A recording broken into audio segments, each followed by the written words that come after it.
Haman, a figure in the biblical Book of Esther, is best known as the villain of the Purim story. His actions and eventual downfall illustrate themes of pride, fate, and the protection of the Jewish people. Here's a comprehensive look at Haman's story, significance, and his place within the biblical and Jewish historical context. Haman's background and rise to power. Haman, identified as Haman the Agagite, served as a high-ranking official in the Persian Empire under King Ahasuerus, commonly believed to be Xerxes I. The term Agagite links Haman to Agag, the king of the Amalekites, an ancient tribe that had been hostile to the Israelites. According to the Bible, the Amalekites were sworn enemies of the Jewish people, and Haman's identification as an Agagite foreshadows his antagonistic role. In the story, Haman rises to a position of great power in the Persian court, becoming second only to the king. King Ahasuerus elevates him above all other officials, and he demands that all subjects bow down to Haman, giving him a status of near worship. Conflict with Mordecai. Haman's conflict with the Jewish people begins with a single individual. Mordecai, a Jewish man living in Persia and the cousin and guardian of Queen Esther.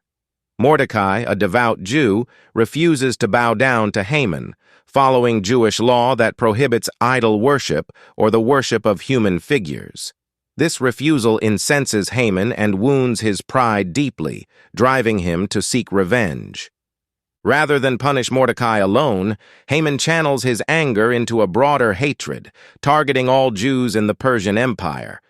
He views Mordecai's actions as emblematic of the defiance he believes exists within the Jewish people, and he decides to act on this prejudice. Haman's plot against the Jews.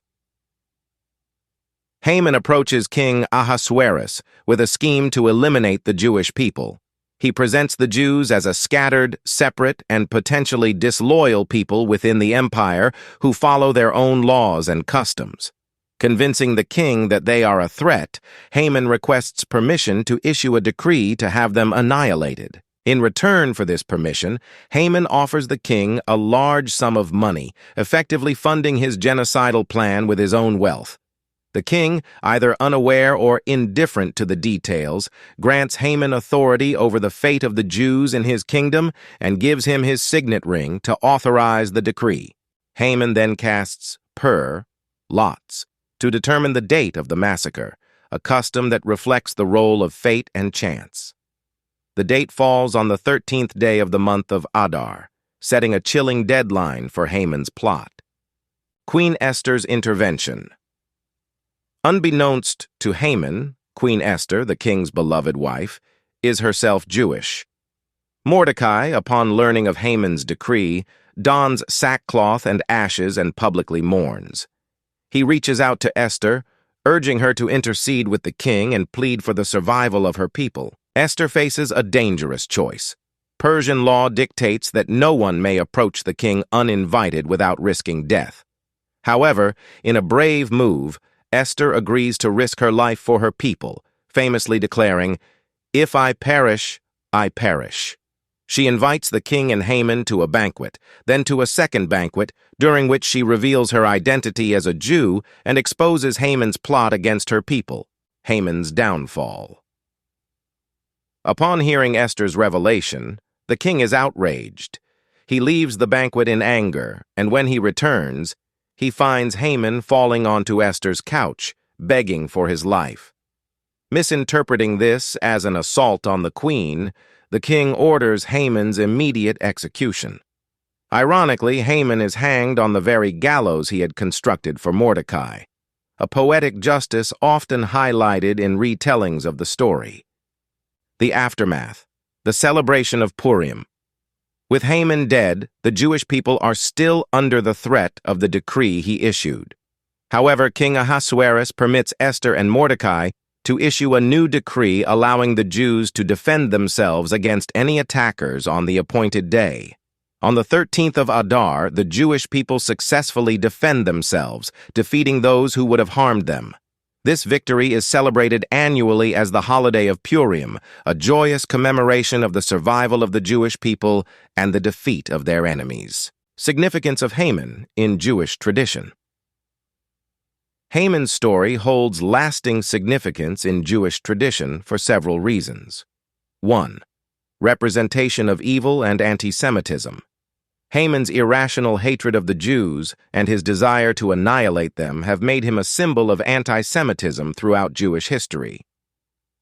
The Book of Esther recounts one of the earliest recorded attempts at mass genocide, and Haman's character embodies the dangers of unchecked hatred and prejudice. 2. Symbol of pride and its consequences. Haman's pride is central to his downfall. His wrathful reaction to Mordecai's refusal to bow illustrates the destructiveness of arrogance and unchecked pride.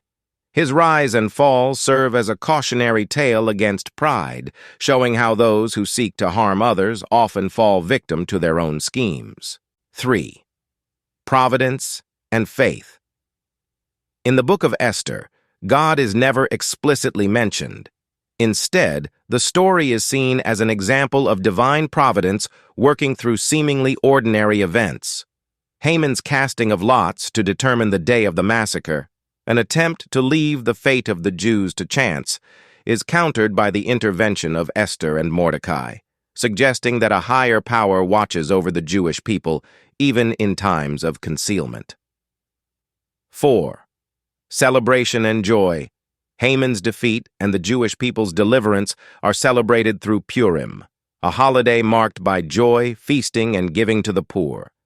During Purim, the Book of Esther, Megillat Esther, is read aloud, and listeners are encouraged to make noise, to drown out Haman's name whenever it is mentioned, symbolizing the erasure of his evil.